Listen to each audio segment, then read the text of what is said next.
माहौल इतने नाजुक हो जाते हैं मेरे भाइयों। अब देखिए, कोई चीज छिपती नहीं है, आजकल इंटरनेट का जमाना है। मेरा मामला भी एक बढ़ा और मैं नहीं चाहता था कि मैं कुछ बात अपने मामले को लेकर बोलूं, लेकिन मुझसे हमारे पीछे बैठे हुए एक साहब कहने लगे, नहीं मौलवी साहब, यहां बड़ी गलतफहमियां हैं। तो अब गलतफहमियां जिसके अंदर है तो उसको तो हम दूर कर नहीं सकते, वो तो रहेंगी तो रहेंगी।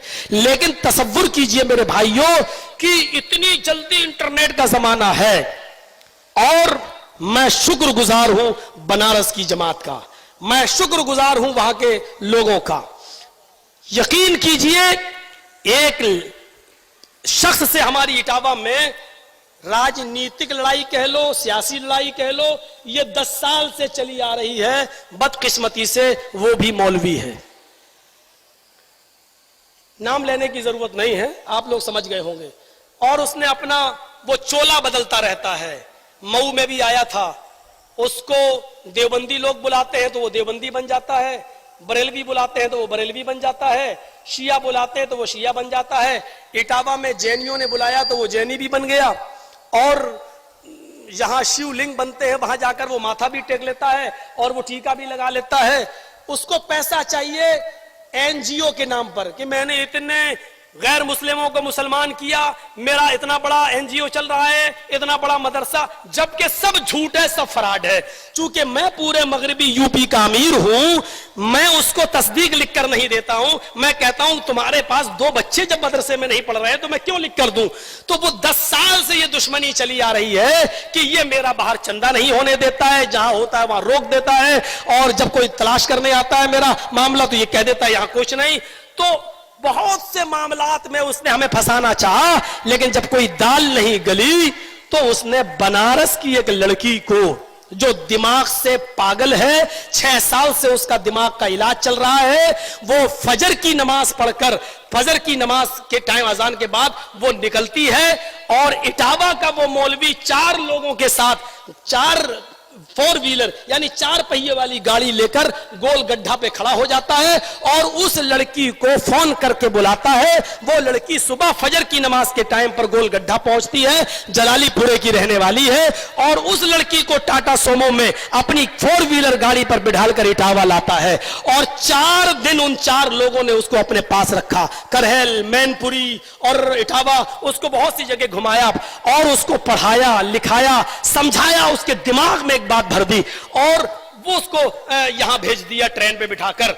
और इटावा की पुलिस उसको लेकर आई। इटावा की पुलिस की दिमाग से पागल है, इसको इसके घर तक पहुंचे तो उसको थाने में लेके आई। जब जैतपुरा थाने में लेके आई तो वो 4 दिन में बहुत कुछ सीख चुकी थी और 4 दिन में सीखने के बाद उसने जैतपुरा थाने में हमारे खिलाफ FIR दर्ज की कि मौलाना जर्जीस मेरे घर आए 19/11/2015 को और उन्होंने मेरा जबरदस्ती मुंह पकड़ा दिन में 2 बजे और मेरे साथ गलत काम किया।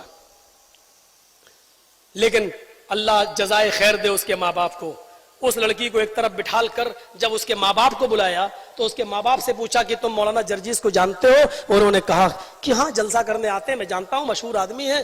कहा नहीं, तुम्हारे घर कभी आए? कहा नहीं, हमारे घर तो नहीं आए। कहा तुम्हारी लड़की बोल रही है कि मेरे घर पे आए और 2 बजे दिन में 19/11/2015 को मेरे साथ गलत काम किया।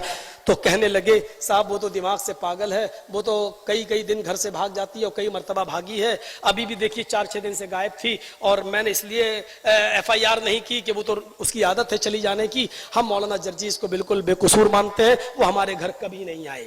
ये बाकायदा चार्जशीट पर पुलिस ने लिखा है। लेकिन लड़की के दिमाग में भर दिया या पैसा दे दिया उसको इतना।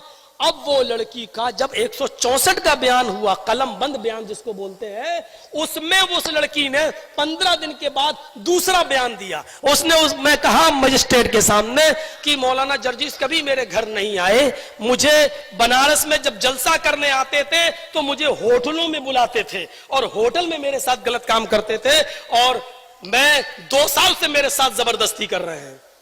तो जज ने पूछा भी उससे, मैडम जबरदस्ती एक बार होती है, बार बार तो नहीं होती, 2 साल से जबरदस्ती हो रही तुम्हारे साथ? तो कहा नहीं, वो कह रहे हम शादी कर लेंगे और अब शादी नहीं कर रहे हैं। तो बस इस बयान को लिखकर उसने जैतपुरा थाने को अलर्ट कर दिया कि आप जो है तफ्तीश करिए कौन सी होटल थी, कौन सी। अब लड़की से पूछा जा रहा है कि कौन सी होटल थी, किस होटल में तुम गई हो? 2 साल से तुम होटल जा रही हो। तो लड़की का बयान है जो चार्जशीट पर लिखा हुआ है कि मैं होटल जानती नहीं हूं, पहचानती नहीं हूं, और अगर मुझे होटल तक ले जाया गया तो मैं होटल पहुंच भी नहीं पाऊंगी। अरे 2 साल से तुम जा रही हो तो होटल नहीं? कहा नहीं मैं नहीं जानती होटल कौन सी थी, मैं भूल गई। फिर उस लड़की का मेडिकल कराया गया तो मेडिकल में साफ तौर पर आया no live and dead sperm seen, जो हमारी चार्जशीट पर लिखा हुआ है, और आगे भी लिखा नो इंटरनल एंड एक्सटर्नल। ना उस लड़की के अंदर कुछ हुआ ना बाहर, यानी वो शादी से पहले जैसी थी वैसी ही है, उस लड़की के साथ कुछ नहीं हुआ। लेकिन मैं अरेस्ट स्टे ले चुका था इन तमाम आधार पर। लेकिन मुझसे मेरा वकील बोला इतना जबरदस्त ग्राउंड, लड़की एफआईआर में कुछ बोल रही है और 164 में ये बोल रही है, होटल का पता नहीं, मेडिकल में। अरे तुम्हें तो खड़े खड़े बेल मिल जाएगी, आ जाओ। तुम कौन है? अरे कैसे तुम चले जाओगे जेल के अंदर? और मैं उस वकील की बातों में आ गया। हालांकि मुझे ना कोई पकड़ रहा था ना कोई गिरफ्तार कर रहा था। मैंने सोचा इस केस को खत्म करें, मुकदमा लड़ें और बाइज्जत बरी हो। लेकिन मुझे क्या मालूम था कि ये सारे काम तो ट्रायल में काम आएंगे जब मुकदमा चलेगा। पहले तो लड़की का बयान ही सब कुछ है, पहले इधर आओ। और जैसे ही मैंने सरेंडर किया अपने आप को, वो मेरे खिलाफ इतने वकील खड़े हो गए, और पूरा विश्व हिंदू परिषद, बजरंग दल, ये सब, आसाराम अंदर जा सकता है तो मौलवी क्यों नहीं जा सकता, ये वो हंगामा ना बोला। दुनिया भर की बातें शुरू हुई और मैंने अपने पैरों पे खुद कुल्हाड़ी मार ली और सरेंडर होकर मैं अंदर हो गया। अब अंदर हुआ तो फिर हालात ऐसे बदल गए कि 2, 3, 5 दिन में जमानत हो जानी थी। लेकिन फिर इलेक्शन आ गए। इलेक्शन के बाद हाई कोर्ट जब गए तो हाई कोर्ट में भी दुश्मन ने हमारा एक वकील खड़ा कर दिया। उस वकील ने कहा अरे ये तो बाल ठाकरे के खिलाफ बोले, अडवाणी के खिलाफ बोले, इनके ऊपर तो बड़े मुकदमे चल रहे हैं। वो हाई कोर्ट ने भी मेरा क्रिमिनल रिकॉर्ड मंगा लिया कि इनका क्रिमिनल रिकॉर्ड मंगाओ, उसके बाद देखेंगे। अब क्रिमिनल रिकॉर्ड कोई हो तब तो है, कोई रिकॉर्ड नहीं। हर थाने से मेरे पास नील की कोई थाने में रिपोर्ट ही नहीं है, सारे थानों से नील रिपोर्ट आई। हाँ, कानपुर में एक मुकदमा था मेरे ऊपर 153 का, तो वो मुकदमा उसमें मैं बेल पे छूटा हुआ था। तो हमारे वकील ने बहस की, अरे 153 क्या, आजकल शराबी को शराबी कह तो वो एफआईआर करा देता है, जुआरी को जुआरी कह तो वो एफआईआर करा देता है, तो ये कोई मुकदमा नहीं है, कोई अपराध नहीं है। तो जज ने कहा कि भाई क्या बात, कहा भाई लड़की बालिग है, कह रही है कभी घर कभी कह रही है घर, मेडिकल में कुछ है नहीं, लिहाजा उसने फौरन बेल दे दी मुझे।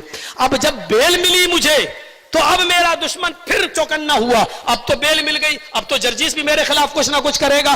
तो उसने फौरन कानपुर में जाकर मेरे खिलाफ कानपुर का वारंट जारी करवा दिया। अब मैं नहा धोकर बैठा था कि आज मेरी बेल हो रही है, आज मैं रिहाई है, बनारस से निकलूंगा। तो बनारस से रिहाई तो आई नहीं, मेरा वारंट और आ गया। मैंने कहा भाई मेरी रिहाई क्या हुई? कब तुम्हें कानपुर जाना पड़ेगा, ट्रांसफर होगा। मैंने कहा क्या हुआ?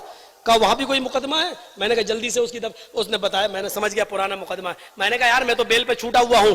बोले अब यहां से आपको ट्रांसफर किया जाएगा। तो अब मुझे वहां ले जाया गया, बनारस की पुलिस हमको लेके वहां पहुंची, लेकिन वहां मैं बस खड़े ही खड़े मैं छूट गया। उसने कहा कि आप तारीख पे क्यों नहीं आए? मैंने कहा मैडम मैं जेल में था, मैं कैसे आता 4 महीने।